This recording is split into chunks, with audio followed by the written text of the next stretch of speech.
Okay, we'll call the committee of the whole meeting for October 13th, 2020 to order at 12:32 p.m. Sorry for the 2-minute delay as we get our software and everything running. First off, I'll ask for a motion from Councillor Moore that the committee of the whole adopt the agenda for today's meeting as presented. It's so moved, Your Worship. Thank you. Starting off. All in favor via consensus? Carried.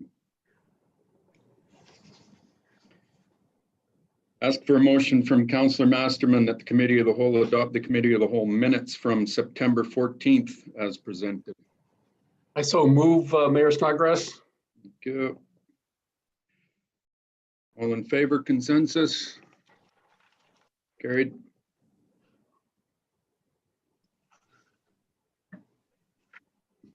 So first one off to Kara for the awards and recognition policy. So good afternoon. The purpose of this report is to receive Committee of the Whole's direction in regards to reviewing the awards and recognition policy. Recently, administration had brought forward the scholarships with regards to Notre Dame Collegiate to Council. At that time, it was directed that Council refer this policy to a Committee of the Whole for further review. Administration has reviewed the existing policy and is recommending the development of an employee long-term service administrative directive to be handled more internally. The council adopt a long-term service policy if that's a component that council wishes to keep. Incorporate the signing of documents into a signing authority policy, and then to adopt a bursary policy, which would effectively cover the scholarships moving forward. So there are a number of questions that administration needs Committee of the Whole to answer in order to move this matter forward. So the questions are set out in the actual specific agenda item, but I'm happy to walk through them and then we can have that conversation if that works best for Committee of the Whole today.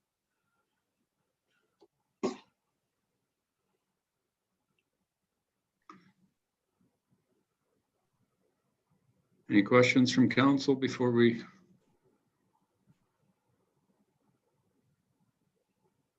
So sorry, Kara, where do you want to go from here? So my thought was I would kind of walk through each of the questions and then we can, committee can have a conversation on where they might like to go.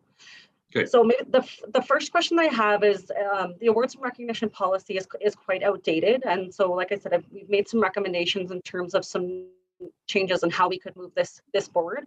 Overall, is committee, do you agree that this policy should be rescinded and replaced with something else? I say yes. Other councillors? Councillor Kinghorn. Thank you, Mayor Snodgrass. Yeah, when I read through this, there's a lot of old stuff in there. Like they still even talk about 3-year terms for council. So I think a complete review is in order. Unless we can go back to that. Councillor Masterman. You mean retroactively, Mayor? No, I totally agree with Councillor Kinghorn. When I was going through this, I mean, there's stuff in there that is just so old and you know, and we've kind of gone full circle on some of it. You know, things like the annual volunteer awards, you know, that were kind of you know, canceled back in 1995, and then we came back to them. We just kind of circled around on them and brought them back a number of years ago, and didn't have them this year because of COVID. But there was a lot of stuff in there that that I certainly you know, think should be taken out. And you know, I mean, I think we're going to go through it point by point, so I won't go through it point by point right now. So we'll just leave it at that for now. So Kara, I don't have any other hands up, and I think we've got consensus that definitely this should move forward. Perfect. So maybe I'll kind of combine the next two questions in terms of should the town continue to provide scholarships, or as what we're proposing to call them as bursaries moving forward, to Notre Dame and Highwood High School. The other question that I had is whether council is interested in expanding the scope to include St. Luke's or some sort of mechanism for individuals that might be homeschooled as well. The part around homeschooling is just to keep in mind that there's so many different associations, so that would be kind of an administrative piece we'd have to sort out if that's something that you're interested in exploring. Councillor McMillan. Thank you very much, Mayor Snodgrass, and thank you very much, Kira. As far as I do believe the town should continue to provide scholarship or bursary to the high schools, but I don't think it should be the choice of council. I kind of liked in the old policy that it was a scholarship committee formed out of the schools, because I don't think as council members we have enough information and knowledge to make the appropriate decision as to exactly who merits getting the specific scholarships. And I think it should be the school's decision, because they are working with these young adults on an ongoing basis, and I think they can make the more informed decision than council. As far as the homeschooling in St. Luke's, I'd be interested to hear from other councillors, because I think that, as Kara mentioned, there's a lot of organizations involved. So I didn't know if that would start kind of watering down the actual bursary.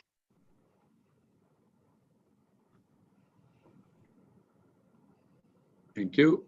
Councillor Masterman. Thanks, Mayor Snodgrass. So I've been thinking about that one a lot, and you know, certainly I think it's valuable to have the high school bursaries, and I've kind of gone back and forth on this. I used to be where Councillor McMillan is right now, that we shouldn't be deciding this, and then I'm thinking if we're giving away $1,000 to each of these schools of town money, then we should have a say in it. I certainly, as you know, many of you know, well, you all know that I was critical of this year's process, in which we were just given a bunch of names by, and we had to come up with it. You know, one thing I would really like is if council was to do it, or CVAC was to do it, or whoever was to decide it, if we had a very clear policy that talked about the criteria, and right now it's very outdated. The criteria is solely based on academic excellence in this policy, and I think that's wrong. I think academic excellence is certainly important and could be one of many criteria, including community contribution, strength of character, you know, all kinds of things like that. You know, that you know, great marks does not make somebody an outstanding citizen, you know, by itself, and that's not to disparage any of the previous winners. But I think it's really important if you know, that we kind of keep some kind of handle on it, even with a policy, and even if we put it back to the schools based on our policy, and that it's not just academic excellence. It is our money, it's town money, it's not school division or the individual schools, and I think, you know, there's another possible way of dealing with the homeschooling element, which is to just have 3 scholarships for young people, period, and you know, kind of with the understanding one each would go to each of the high schools, but and then the others would be, or the third one, you know, certainly could be homeschooled, or dare I say, a dropout. you know, like honestly, somebody who has left the school system for whatever reason, but has gone on to you know, start his or her own business or whatever, you know, perhaps we need to be just kind of looking at the whole idea, and CVAC is part of this discussion. Obviously, you know, the proposal is, you know, possibly we let CVAC decide it. I think I kind of prefer the idea of either the schools keeping it based on our new policy that would be more inclusive of all elements of that person, not just academic achievement, and or we just do it. So that's my rambling.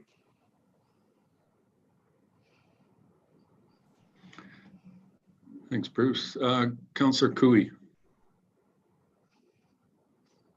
Thanks, Mayor Snodgrass, and thanks, Kara. I am of the same thinking that I think it's important for us to continue these bursaries to support our youth. I would like to see a criteria established by us as well, a new criteria. I like Councillor Masterman's thinking that it's about community involvement as well as academics, a mix, that it shouldn't be just based on strictly academics. And whether the school puts forward 2 to 3 names or the names come forward to CVAC and they dwindle it down, and that decision either comes to council or CVAC, I'm pretty indecisive on that. It is, I think council should be involved in that decision. When we think about St. Luke's and that, my understanding, if I'm wrong, and somebody can correct me if I am, that's part of the Catholic system. And so assuming that they would include those sorts of students in their review, and again, making sure they meet the criteria. Those are kind of my 2 cents that I think we need to keep it going. I think we need to establish a much better criteria for the schools to follow in submitting them, and then they can be brought forward and either whittled down by the schools or by CVAC. Thank you, Councillor. Councillor Nychuk. Thanks, Mayor Snodgrass. Councillor Moore's hand was up before mine, sorry. so I'll defer to Councillor Moore. Thank you. No, you could have gone ahead. I'm certainly in favor of continuing these bursaries of scholarships as we have in the past.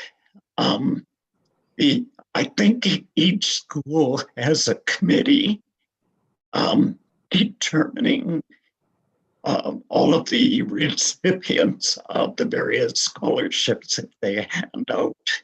And they are the people that are informed about the students and their qualifications and everything.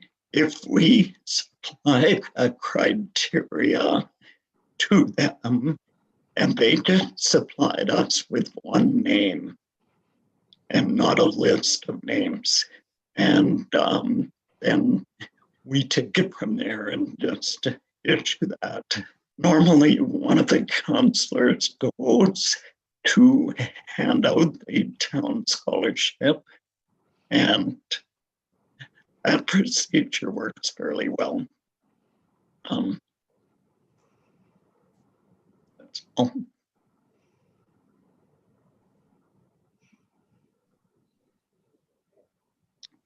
Councillor Nychuk. Thanks, Mayor Snodgrass. To go along with the other councillors, this is a standing item that we should perpetuate. The scholarships or bursary, sorry, Kara, is a good thing. But as a quick question, is there a reason we want to call it a bursary and not a scholarship? You can answer that when I'm done. That's just a curiosity point. Coming to the criteria, that's the most important thing, and I think we've all mentioned it. We need to, as council, establish what that criteria is. I'm not so concerned about making the choice as council on who is awarded the scholarship or bursary. If we provide the criteria to the schools, there's the guidelines on how that student is awarded. I find Bruce's comment on inclusion of those that might not be academic, but that might be something else to talk about, not within this bursary or scholarship, because to me, the scholarship and bursary program goes along with being a student. If you're not a student, I don't know how you throw that into the mix. What am I trying to say? Equally, students compared to non-students. I really like the idea, Councillor Masterman, but I think we'd have to discuss how that might be able to fit, or if it was something else we might be looking at. Because clearly there's young people in our community that contribute in all kinds of ways, shapes, and forms. Some of them may be in school and some of them may not be in school. So maybe just another talking point for council to work through as we finalize what this looks like going forward. So thanks. Those are my comments. Thanks, Councillor. Does that give you enough information to get rolling on it, Kara? Yeah, and I just wanted to respond to Councillor Nychuk. It was when we've done some initial research, looking, definitely agree that we need some specific criteria, regardless of how we move forward with this. So that, and a lot of the policies do refer to them as bursaries, and so I think that's why we're kind of making that shift in terms of that specific language. I did have one question, and maybe it was more back to Councillor Masterman. Was we talked about sort of how like the schools and things would administer for Highwood and Notre Dame, but who would administer necessarily from your perspective that homeschool piece? Like, how do you see that kind of working? That's a really good question, Mayor Snodgrass. I hope you don't mind me just trying to answer this now. I guess, I still go back to my original comments, which, council has to make the final determination. And I think,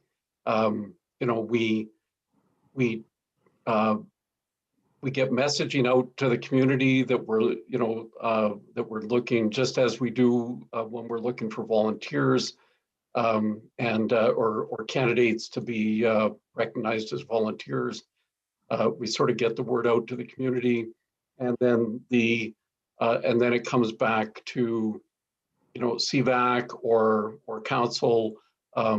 That's kind of my thinking, but I fully understand the other councillors, saying that maybe this needs to be, if we were to pursue this, that maybe this needs to be completely separate. So, yeah, I'm not, this isn't a do or die for me. So it was just a thought that, and I'm glad we talked about it. Okay, lots of work to do on this. We're just getting started, so there'll be 1,000 more conversations as to how this thing gets ironed out. So well done, Kara. Great idea. And after the confusion last year, it's just important that we need to make things clear as to how we're doing this. So I do have a few more questions just because like so specific to the. I can't get out of it. I can't get out. No, we're not. No. Just because kind of in terms of next steps, what I'd like to do is if council's happy with kind of where we're going, is we would start drafting up some policies and obviously bringing them forward for council to discuss. The part around long-term recognition for council, is that something that council wants to continue? And if so, what does that look like? Say your last bit there again, please. So previously, at the end of each council member's term, like last year or the last term, there was almost a gift or something given to each council member. And so I'm not sure whether council wants to continue that kind of process, or have, if you've been on council for so many terms, you get a certain thing or things like that. There are policies like that in other communities. And so I'm not sure whether from the awards and recognition policy, whether that's something that council wants to continue with. And if so, what does that look like? I think your gift is freedom. You can give me a model train all you want, but that's my own 2 bits. I don't need a plaque. Councillor Cooey. Thanks, Mayor Snodgrass. I don't feel I need any sort of gift either. I guess I would like to see the mayor continue to get a gavel. I think there's some significance in handing that over and getting a new one for the mayor going forward. I guess there might need to be something for someone that's a stronghold and does multiple terms. We might want to look at something, but I don't feel there's a need for council to receive a gift. Councillor Masterman. Thank you, Mayor Snodgrass. Yeah, I totally agree with that. And I mean, at the risk of, I don't know what, but I mean, to me, the serving is the reward. And we all say that election time, and I think we all believe that. And, that's the reward. And I don't need anything. If I want a picture of this bunch, I know I can order one because one was taken at the start of the term. And, I totally agree with Councillor Cooey that I don't need anything. Councillor McMillan. Thank you. And I absolutely mirror Councillor Cooey's remarks as well. I don't think we need anything. And but I'd be curious to hear from Don because he's had multiple terms. So I'd like to hear from Don's or Councillor Moore's perspective. Sorry, Don. Don, you get a Mary Campbell cake. No, I'm in favor of what everybody else is saying. I don't think there's any need for any recognition for long-term or term. It's what we do, what we got elected for, and we're giving our service to the community, and we don't need any thanks. Well, only the abuse we get.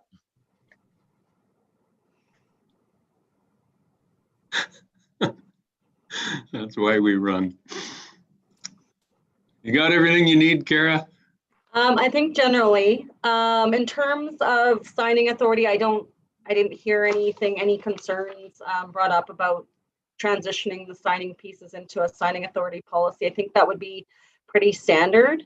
So unless there's any concerns with that, and if there's anything else in the policy that committee feels that we haven't addressed that you would like to keep, I think that would be just the last question I would have. Councillor Masterman. Thank you, Mayor Snodgrass. So Kara, I know it was mentioned in your report, and I'm just wondering about the staff long-term service awards and used to be done. I think the policy mentioned that it should be done in Christmas parties or holiday party, whatever we call that December celebration gathering. And we've certainly, I remember that in our last term, at least for the first couple of years, it was done there.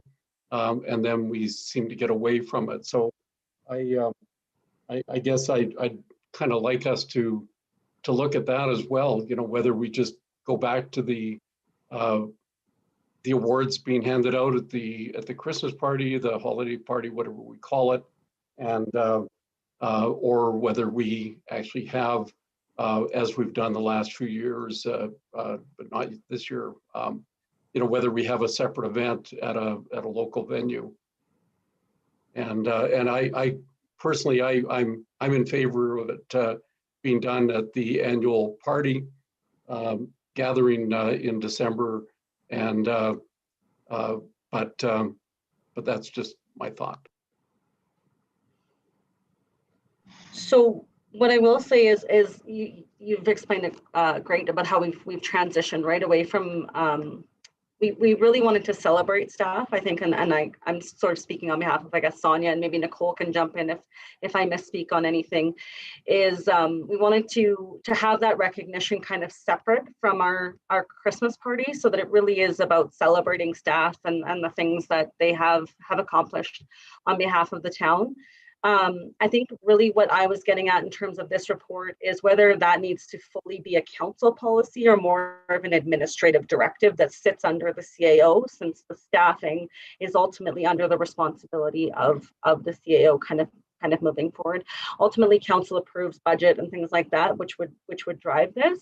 But when we looked at like across municipalities in terms of how these things are typically managed, they are not actually normally a council policy. They're more of an administrative process or policy and that kind of thing moving forward. So if there's concerns with that, I'm happy to take them, but that was kind of our initial review that we've done on that one. And Nicole, do you have anything that you want to chime in on? No, Kara, thanks for asking. I think you covered it well. Okay. Councillor Cooey. Thanks, Mayor Snodgrass. That was my comment, that I think this is, as much as we want to celebrate the staff as well, this is Chris's group, and I think he needs to lead it how he sees fit. So thanks. Councillor Moore. That was my comment exactly. Thank you, Councillor Cooey.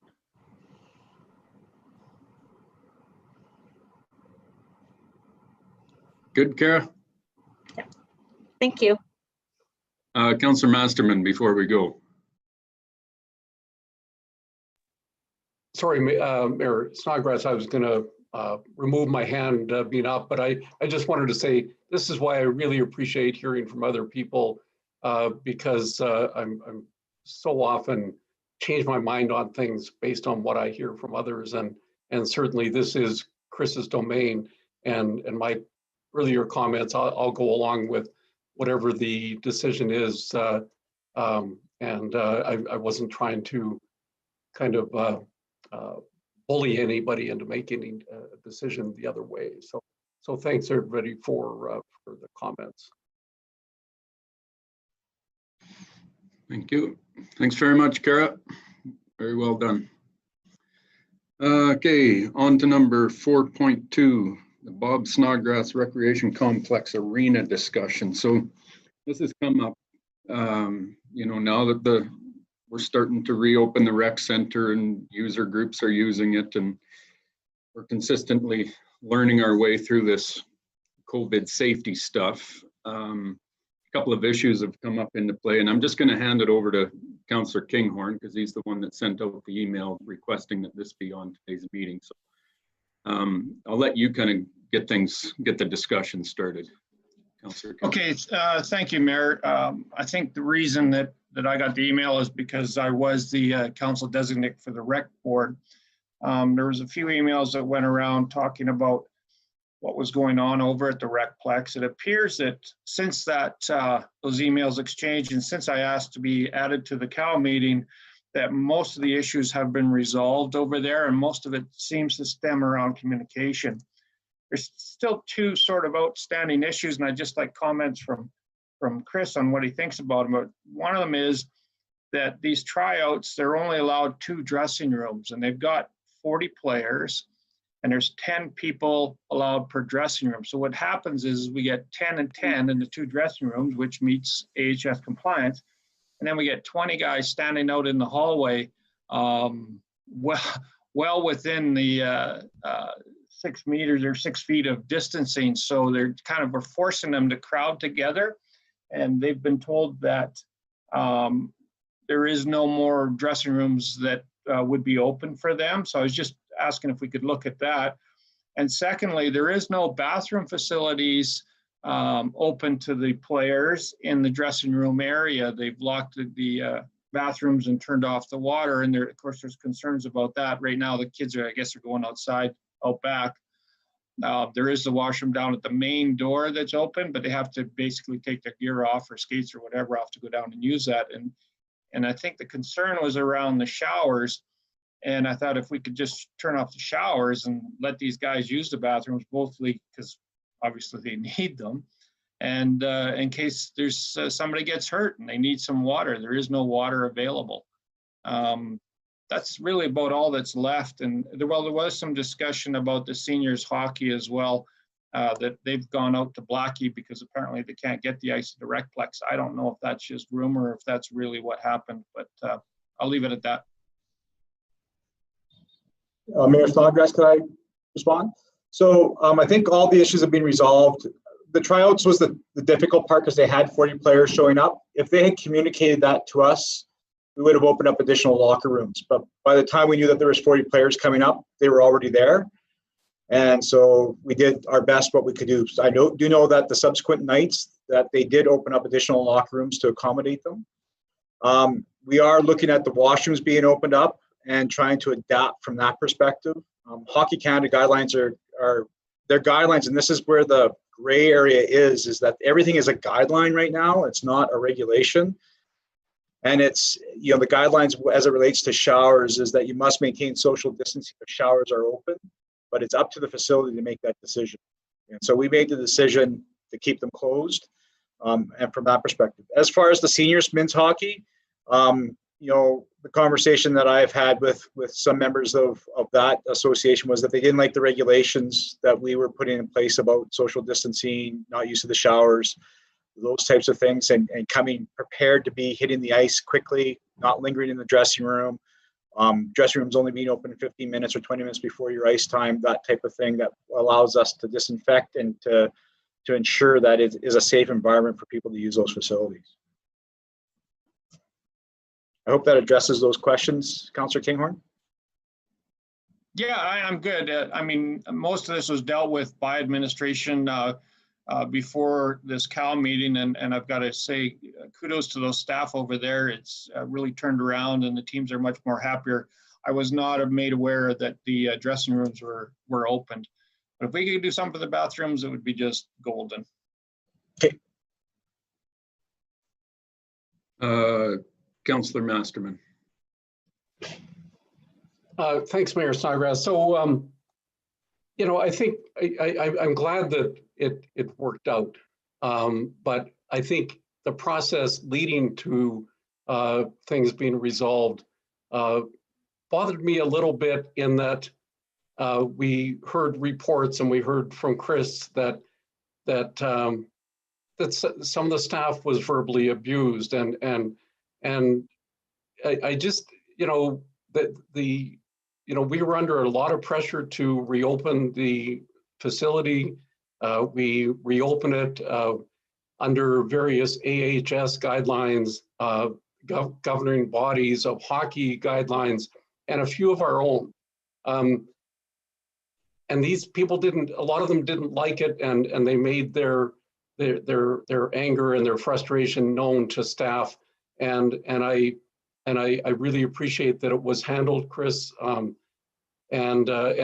resolved. But I just think that there is absolutely nothing that justifies any user group being verbally abusive to our staff. We wouldn't allow it put up with it in the administrative building with all our office staff, and we shouldn't allow it in any facility with any of our staff. And there should just be absolutely zero tolerance. And if that means you're just out of there, then tough. I'm sorry to take a hard line on this. It's just that I feel very strongly that you know, that concessions were being made, and people were not, and we're not just kind of accepting that these are difficult times.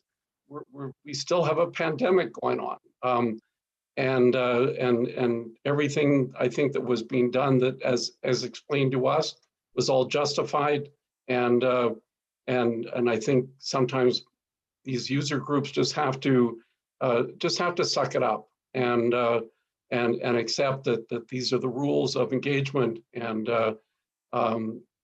certainly they're at liberty to raise issues and things like that, but not be abusive to staff. Thank you, Councillor Masterman. We appreciate that support. None of our staff should have to put up with any abuse or any sarcastic comments at all. And they've been told always to, you know, unfortunately, to usually go the other way and respond respectfully and not be sarcastic or aggressive back. But that does not necessarily set the tone right either. So we typically walk away, and that's kind of how we've been dealing with it.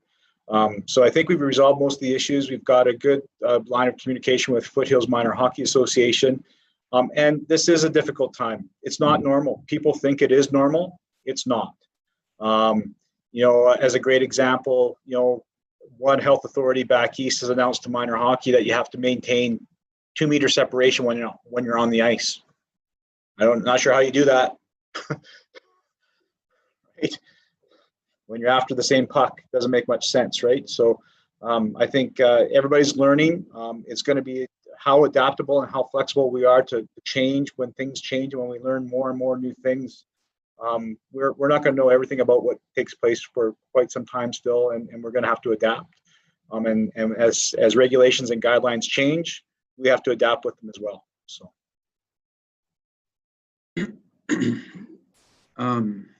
Thanks, Chris, and thanks, Bruce. A couple of things that I just want to bring up for discussion, and like I always say, we're learning our way through this, and I know we're going to look at the washrooms thing, because this no washrooms thing is, I think, it's not helping, it's hurting, because if you're not using the washroom, where these kids they're not just holding it till they get home. They're going to be, well, I know what's happening right now is because the organizers has told me they're out in the parking lot, and who knows whether they're just doing it inside the building somewhere as well, right? So I think having the washrooms closed is probably a bigger health concern than having it open, which brings me to my next point with these showers. Now, all through this COVID, we've been told to stay clean and wash our hands and everything else. I'm starting to question, well, why are we shutting the showers down? Like, what I'm asking, like, where's the danger in this with the showers and stuff? And I want Chris's opinion on that. I'm reading and I sent council the Hockey Alberta piece, and I think, Chris, you sent the Hockey Canada piece, which they don't mesh. Hockey Alberta says it's up to the facility and the municipality, from what I'm reading. Hockey Canada says no showers. So I'm struggling with are we creating a bigger problem in the optics of, we're being strong and safe on this? Because sometimes we're not doing things right. We got to learn. And so I'll leave that for Chris to open up and others to chime in. So yeah, I think that's a valid point, Mayor Snodgrass. Hockey Canada is the governing body over Hockey Alberta, and they set the guidelines as specified within their return to play guidelines. They've also delegated the responsibility. It's up to the facility, respect the facility rules, but they've recommended that showers not be in use unless that social distancing can be maintained. And I think that's going to be the tricky part with any facility, is both the locker rooms, the showers, the bathroom facilities. How are we going to maintain, and who is going to monitor that social distancing is being maintained from that perspective? Where we are lucky now is that now that tryouts are over, we're down to a cohort that's actually quite small, 20, 24 players, and we'll be able to cope with that a little bit differently within 2 locker rooms, easy enough. But the opening of the showers, I think that is one guideline that right now, unless we can achieve social distancing within the showers, it would also contravene that kind of getting out of the rink as quick as possible, not to linger. Hockey Canada has suggested in their FAQs a guideline of 15 to 20 minutes within the rink. And having a son that was a hockey player, I was usually there an hour and a half after games. So it's not when you open up the showers that is part of the delay that ends up happening, and the exposure risk as you spend more time in closed and confined spaces beyond that 15-minute time frame, the higher potential for contracting a virus, is what I've read so far. So that is kind of the backdrop behind that, is if social distancing can be maintained within the shower complex, then there's the potential that the facility could make the determination to open them. If they cannot be, then it's up to the facility whether they stay open or stay closed, and what rules will be put in place for them to be monitoring. Now, the tricky part with minor hockey is when when players are showering, adults are not supposed to be in the room. When players are changing, they're not supposed to be in the room, especially at those older age groups. That's part of that respected sports program, and you got to be careful from that perspective. And if you are in the room, you got to be kind of 2x2 kind of concept from that perspective. So there are some challenges there. It's not to say that we can't investigate it and take a look at it, but I think the simplest way to overcome that challenge is to say the showers stay closed until we know more, and until we see different ways of different organizations to police it that makes some sense from Hockey Canada's return to play guidelines from that perspective. Thanks, Chris. And yeah, and I appreciate what you're saying. I think it's, I would like it to be looked at a little bit more. I know a lot of the private facilities, Blackie being one of them, and the private Calgary facilities, most of them, if not all of them, have their showers open and available as normal. It seems to be the municipalities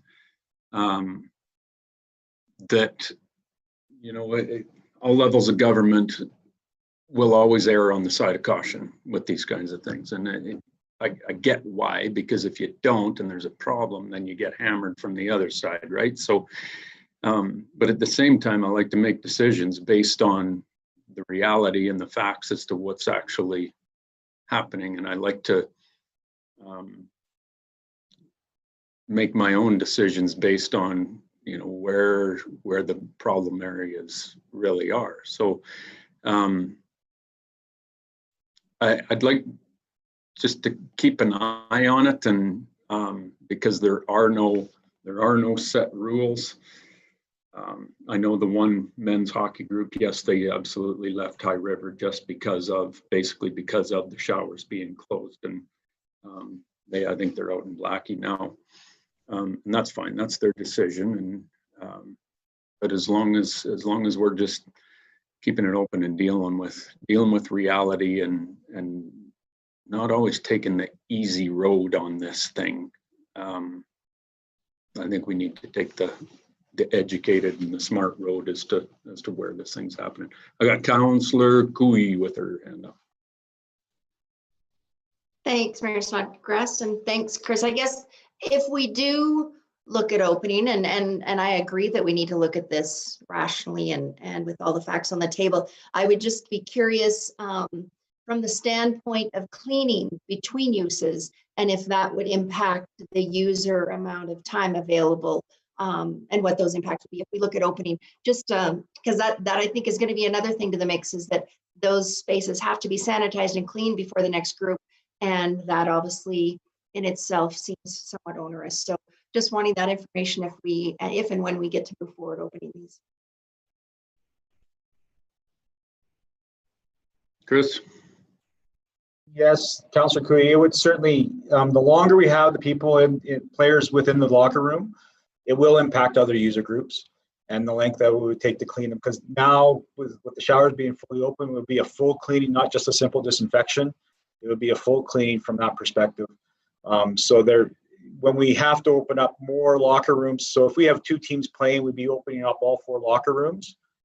Then the next group would have to be waiting, probably an hour difference instead of a 30-minute kind of time frame, or overlapping with the existing ice time. So it would kind of cause some programming issues, but that's okay as well. We can easily adapt to that perspective, and it will reduce our operating hours.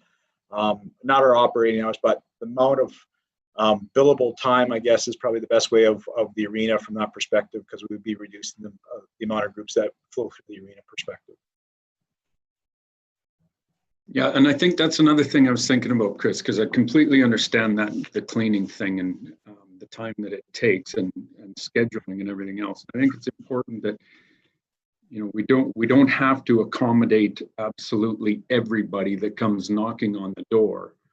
I think we take what we can and do it right and do it well, rather than trying to zip everybody in and out and it's just a cluster the whole time, right? And it's a cluster for staff, it's a cluster for the user groups. And so I just want you to know that from my perspective that, I don't expect us to accommodate absolutely everybody during these times. It's impossible. And I think we have to make sure that those groups that we can accommodate and we are using, we're keeping them safe as possible and doing things right. And I'll end it there. Councillor McMillan. Thank you, Mayor Snodgrass. And my point is along the lines of Councillor Cooey about the cleaning. And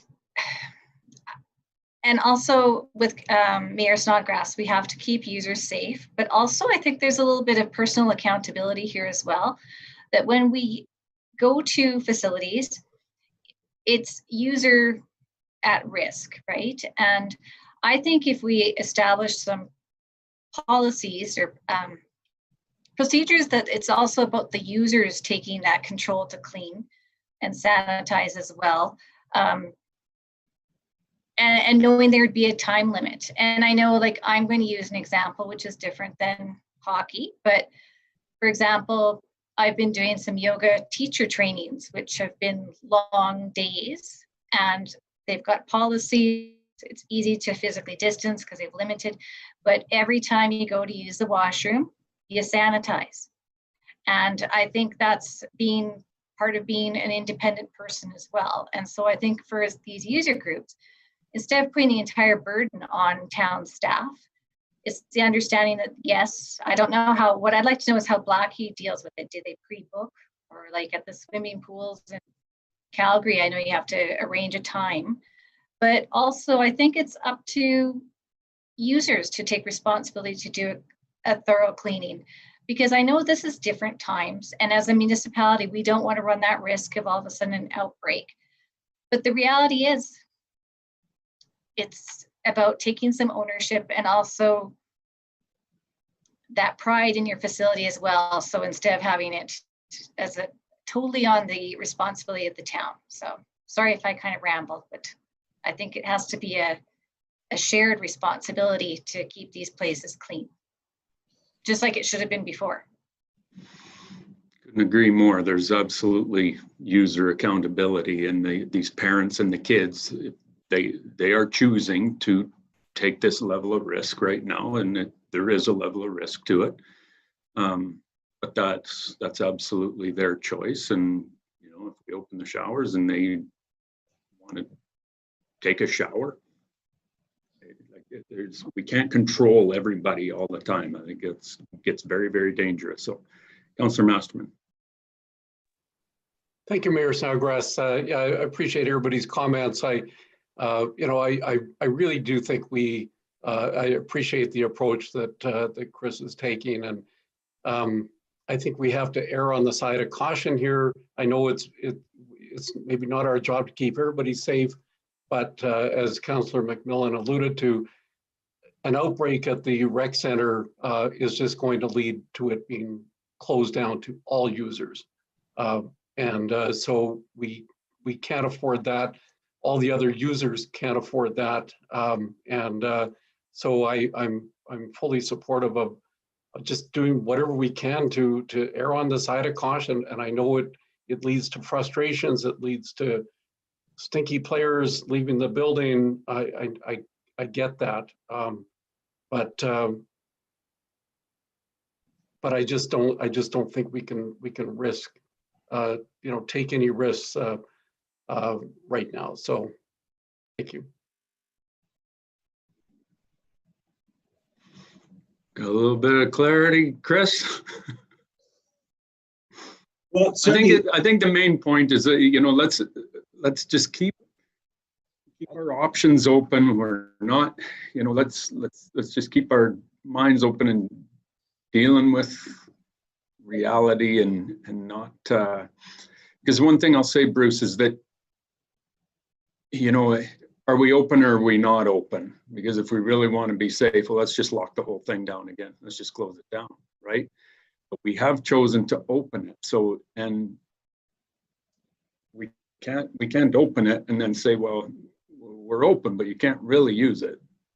You know, like I'm struggling with that one, right? Are we open or are we not open?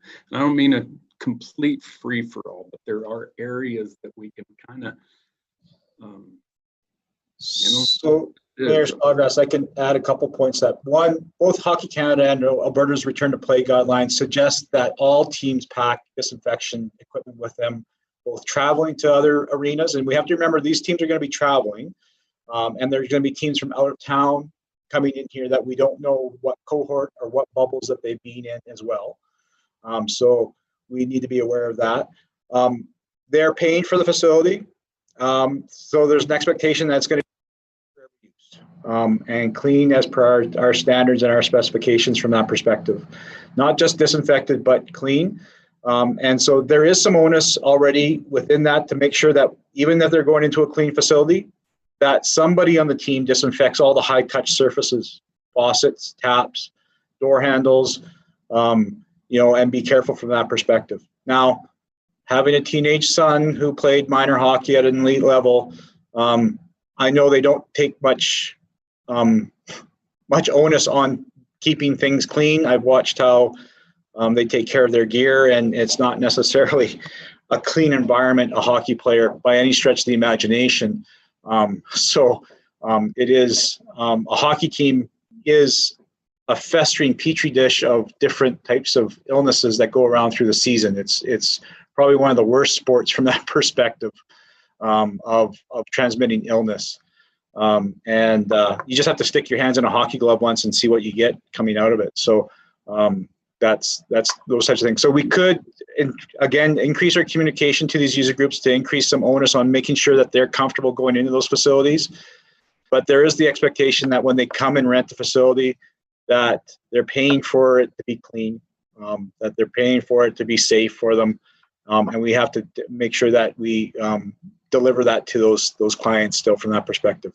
Now, like I said before, we can be adaptable, and we can take another look at our showers and see whether or not they can be opened and what the rules associated with opening them would be.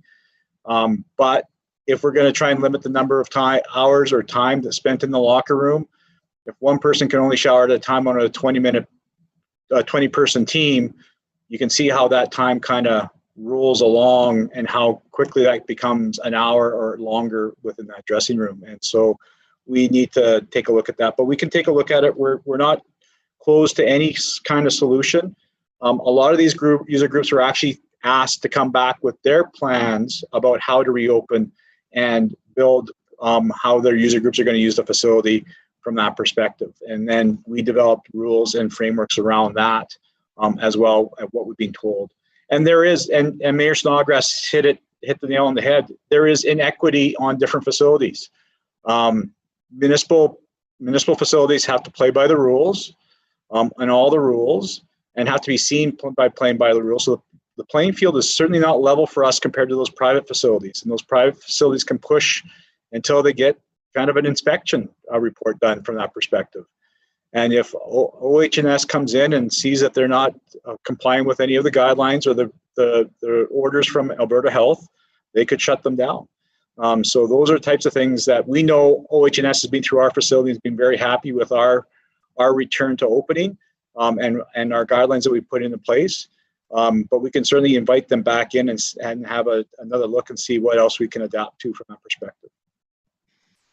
Yeah, and that's, you know, OH&S, from what I understand, has been through the Blackie facility, which is a private facility. It's pretty much wide open and operating as normal, doing the disinfecting and everything. I think they're doing a good job there, but OH&S has also given them a blessing too on what they're doing, right? So you're absolutely right, Chris. It's a mixed bag from one to the other as to who's doing what. And I know there's a few of the hockey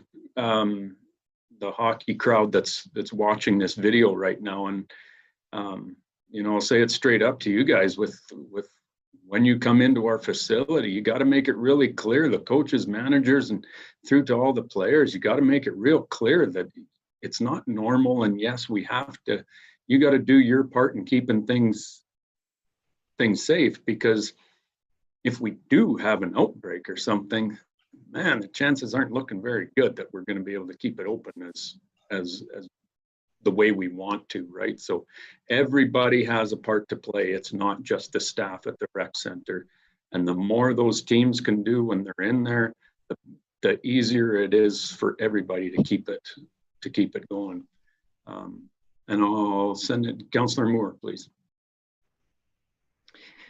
Yeah, I just wanted to add that this is a temporary situation, and all of us in all aspects of our lives are operating under certain restrictions. I know in my retail business, we have a lot of restrictions that we have to adhere to.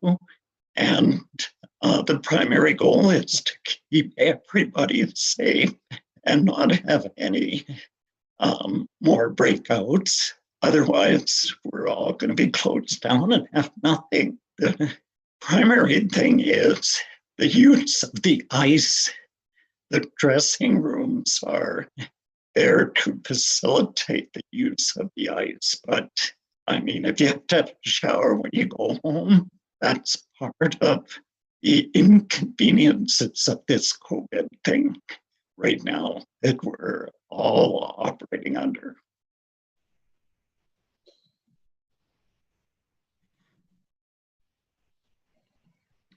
Thanks, Don. I don't have any more hands up, so nothing else on that one. Eyes and ears wide open, Chris. That's kind of the message, I guess. We'll keep watching and we'll adapt. And for all of council, the best thing for any user group is consistency. Staying consistent, whatever our approach is, so that they know what the rules are coming in from week to week. What we're seeing is other communities are adapting as the rules change, and sometimes that's not best because it becomes difficult to manage over time. So we'll keep listening and we'll keep watching. Okay. Thank you very much. Good discussion, council. Item 4.3, town donation to the High River District Healthcare Foundation. Who wants to speak to this? Chris, or who wants to start this? Kara? Chris? Certainly, this was brought back as a result of an email trail that was brought forward by Councillor Masterman about bringing forward this request again. It was on the September 14th regular meeting as for council correspondence for action. No action was done, but we wanted to bring this back based upon the conversation we saw happening last week. I think it does precipitate that we do develop a consistent policy and a consistent approach to deal with these kind of computer groups and these kind of requests that come in, and how they get to council and make sure that council sees them and makes a decision on them. So I'll leave that to Councillor Masterman if you want to bring forward your conversation. Thank you, Chris. Is it okay, Mayor Snodgrass, if I just ramble here? So this all kind of came up last week after at the High River Hospital Foundation fundraising banquet out at the, anything but banquet out at the Sunset Drive-In, a wonderful concert. And I was just really both surprised and disappointed when the MC was recognizing major sponsors, including municipalities, and High River was not on the list.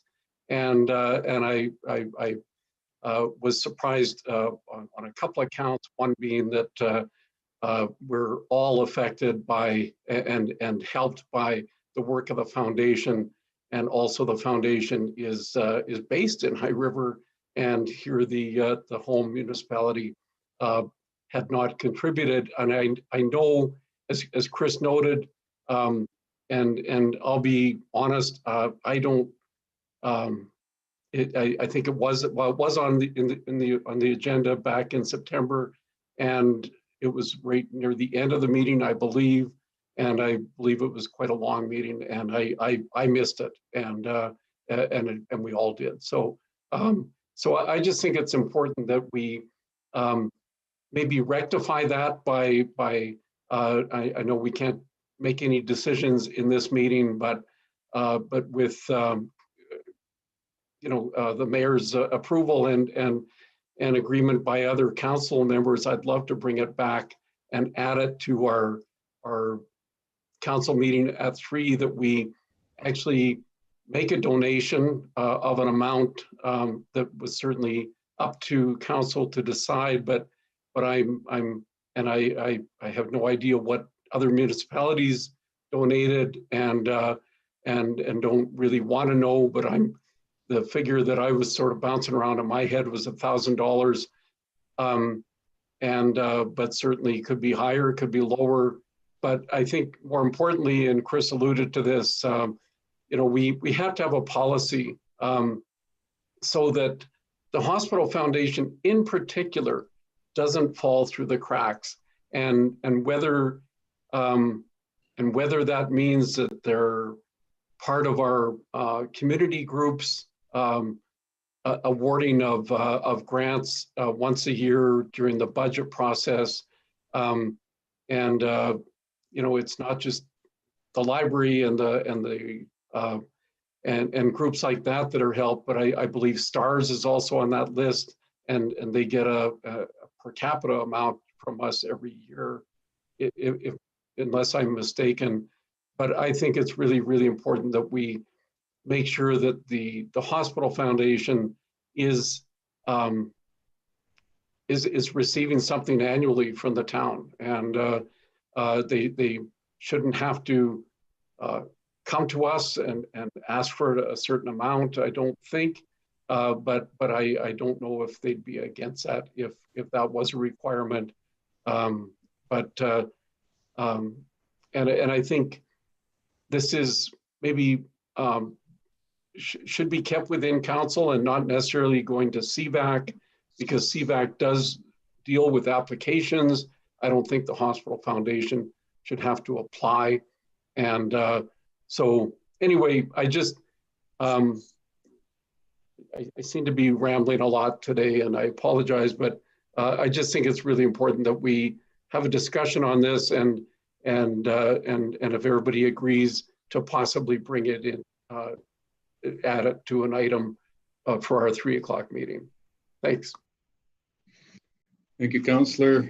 I'll ask for the agenda to be amended with the addition of item 8.4 being a donation to the High River District Health Foundation. So, and council will give us their blessing at that time. Well done. Thanks for bringing that up. I had myself, I had my 5-year-old, I had a 4-month kid, I had my mother-in-law, I had my wife all in the truck. I didn't hear much. I heard a snare drum. Question and answer. Moving on. Anybody? Random open field playground. I'm getting nothing. Oh yeah, okay. Councillor Kinghorn. Thank you, Mayor Snodgrass. Just a quick question on the 12th Street. Do we know when we're going to be paving that and sort of have that open, Chris?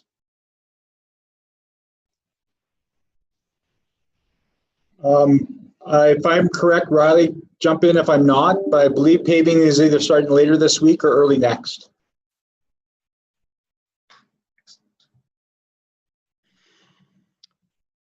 Councillor Nychuk, I was told the 24th she'll be wide open, Jamie, fully finished.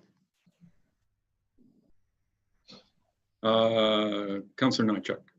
Thanks, Mayor Snodgrass. A couple of questions. The High Country Drive extension, so to speak. It's been a long time since we've had it, but I don't think it's the extension anymore, but that helps everybody refer to what it is. How are we going to handle that elevation change from the old pavement to the first top lift that was put on? I know there's been some discussion, Chris. Maybe you have some more information. You can elaborate on that. Then I have one more after that, please. Yeah, there's plans to put a better transition in. So there'll be some additional asphalt added to make that transition much smoother. And so it's not an impact on our equipment for winter snow removal, as well as it makes it easier for vehicles. It's not going to be ideal. Because of the depth of the hole, we wanted to leave that asphalt unfinished to date and so that we can deal with any settlement that occurs over the winter time through a freeze-thaw cycle. In hindsight, what should have probably happened is that we should have probably cut at the center line and milled the full 2 lanes equally, so that there was a consistent surface on the entire 2 lanes on the south side of that road. From that perspective, how it's done right now with the cut and the jogs, it's not far from ideal. And so we've made that note to make sure that's in our contract documents when we move forward from here. So there will be some new transition put into place, and we'll have to watch from that how that takes place. There are going to be some drainage issues as well through the freeze-thaw cycle, where water will be pooling and ponding and may not be able to get to the storm basins. And we'll have to monitor that and have increased maintenance for the winter season on that as well. So. Good, thanks. Yeah, that safety of vehicular traffic was kind of a concern. Cleaning is one thing, but it's pretty steep there in some spots. And if it ices over, you could potentially get vehicle sliding. So nice to see that, well, Ops is right there and they can keep an eye on it every day. Next question was Highwood Lake over in the northwest. And I had sent you an email on that regarding some pathway that was to be replaced. There's several areas there where there's poplar roots that are coming up. And it appears that the section that's to be replaced probably isn't the most in need of section. So just to put that out there into council survey, and I know you were looking at it, so I don't know if you have any answers yet, Chris. I know it was the long weekend, and when you can get to us, maybe you can give us an update on what's going to happen. I do have some answers. Work's going to start tomorrow, actually. But because of our budget and the prices that we got, we're able to do some of the work that's that's being identified as a problem area. The area that was identified as the first part of the contract was identified because we had a significant claim against the municipality. Don't know how it progressed, but we had a significant claim with a child falling and breaking some teeth, is my understanding. So that was identified early on, was a exclamation point put beside that when we had some funding to do that portion of that trail. But looking at it now with the budget, it looks like we're going to be able to extend that work and take some of the other portions that are just as bad or if not worse and fix those as part of this project as well. So hopefully that work starts tomorrow and it covers most of the problem areas. Okay, great. Thank you, Chris. Appreciate it. Councillor Masterman. Thank you, Mayor Snodgrass. So I just wanted to go back to the berm very briefly. And I just wanted to say a couple of things. I don't really think I have a question here, but as you all know, council is very quick and rightly so to criticize or to raise issues about various contractors on different jobs.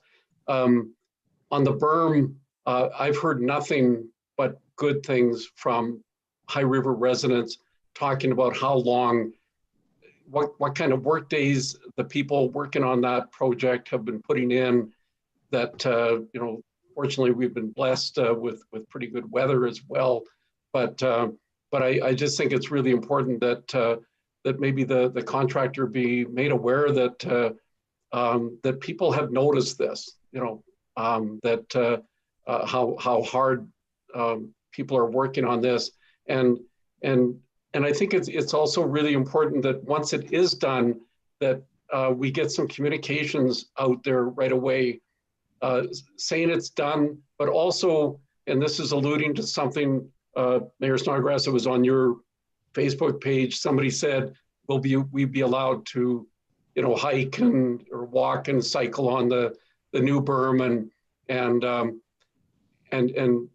mayor very well, addressed it really well by just saying, no, that wasn't part of the deal with the landowner. And let's keep in mind, the objective of this thing is to keep us safe.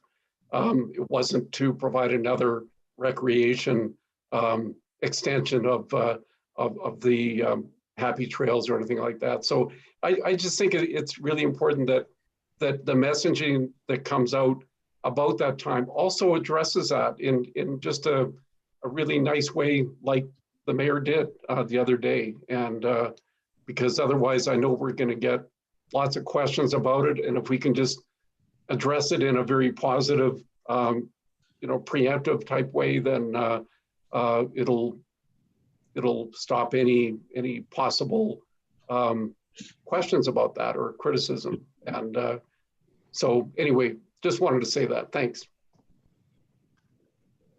Thanks, Bruce. And yeah, it's really important that everybody understands. And we dealt with this over in the Northwest as well when we built that berm that looped around a couple of the houses and stuff. And everybody's got to realize that, these landowners own the land that we need to build this infrastructure on to protect the whole community. And the landowner has a very big say in how these projects proceed and how they're done, rightfully so. And for the Southwest berm, that berm goes directly through an active farming operation that has roads going in and out of it with farming machinery and everything else. So no, it's not the place to have happy trails. It's not like in town, and it's not. People say, yeah, well, it's our tax dollars that paid for the berm. Yeah, well, yeah, you got the berm built to protect your house. That's what your tax dollars paid for. You don't own it. Like, we have an easement on most of that property. Some of it we own, but most of it is an easement only, which just means that we have an agreement with the landowner that allows us to put that important infrastructure on that piece of land. Thank you very much. And gotta realize that, and no, you don't own it. It's and back to the contractor, Councillor Masterman, I have heard nothing but good things on, and that goes directly from the landowner whose land the project is on, from John and Greg, and from the residents I've heard from along 12th Avenue. These guys have been great to trying to keep the dust down as best they can. It's been a very dry summer and fall, and but they're still trying to keep things at bay. But most of the people understand what that project is for, and it's so that we're not pumping water out. So we'll eat some dust for a little while here while we get that, so that we can keep things dry. But I'm glad you brought that up, because it's Kidco and Lafarge that's doing the finals on the roads right now. Just kudos to them. I think they've done a hell of a job getting that project done. It's a massive, massive project. That was no small undertaking. So well done. Anything else? I got no hands up, so nobody has anything. Meeting adjourned, 1:45. See you later.